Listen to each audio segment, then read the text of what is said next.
Hello साथीहरू, welcome to my blog. आशा छ तपाईँहरू सन्चै होला भन्ने आश गर्छु। म पनि सन्चै छु र म चाहिँ तामाङ गीतमा टिकटक बनाउनु पऱ्यो भने तामाङ ड्रेस लगाएको थियो त दाइहरू त पुरै रेडी हुनु भएछ के। अनि रेडी भएर पछि चाहिँ कहाँ जाने भनेको रेडी हो न अरे के। म नि हतार हतार रेडी भयो कि होइन, हतार हतार रेडी भएर हामीले चाहिँ घरसर टक्क लगाएर बन्द गरेर हाम्रो दाजुभाइ, मेरो बुढा, म, त्यसपछि हामी लागे स्कुटर। मैले चलाउनु लाएको थियो, स्कुटर चलायो होइन। अनि त्यसपछि मैले सोधेको थिएँ कि बाटोभरि कहाँ जानु लगाएको हो र हामी, के गर्नु जानु लगाएको हो, एक्कासी रेडी हुनु भन्नुभयो।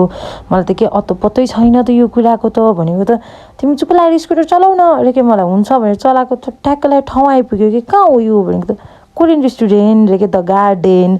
म त दङ्ग पऱ्यो, किन आज हामी कोरियन रेस्टुरेन्ट आएको त भनेर सोधेको त के भन्नु थाल्यो भने त पुरा बालेनले जित्या हो नि त, बालेनले घन्टीले जितिसक्यो, घन्टीले जित्या बापत हामी पार्टी खान आएको नि, त्यही भएर तिमीलाई केही नभनेको रे के। ए हो र भने मैले रे के। अनि हामी चाहिँ टक्क लगाएर त्यहाँ पुगेर बसेँ कि यसो हाँसिरहेको थियो। मलाई त क्या लाज पनि लागिरहेको थियो कि होइन।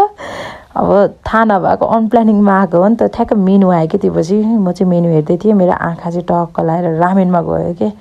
ल म चाहिँ रामेन खान्छु दाइहरू, तपाईँहरू के खानुहुन्छ आफै आफै अर्डर गर्नुहोस् भनेर भनिदिएर आज वुमेन्स डे रहेछ, त्यसको लागि मलाई फ्लावर पनि आयो। Thank you so much for giving to me.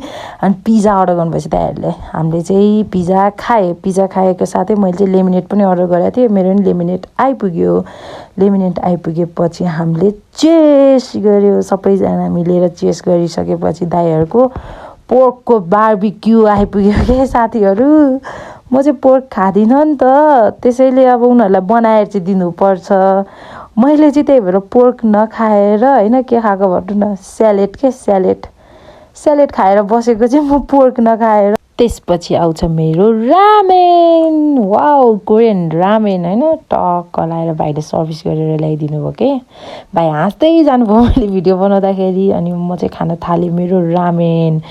Ramen यति तातो थियो कि मैले ठुलो बाइट नै हाल्न सकेन कि, तर यति मिठो थियो कि होइन। त्यसपछि मेरो आयो चिकन विङ्स, किनकि मैले पोर्क नखाएको भनेर दाइहरूले मलाई चिकन अर्डर गरिदिनु भयो। कोरियनमा चिकन विङ्स पनि आयो, हामी सबै मिलेर चिकन विङ्स पनि खाएँ।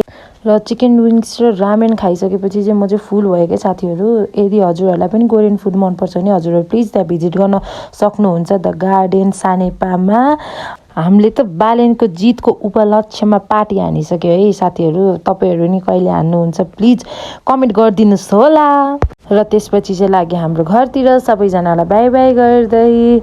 थ्याङ्क यू सो मच फेरि पनि मलाई वुमेन्स डेको फ्लावर दिनुभएकोमा। Thank you for watching guys, keep supporting.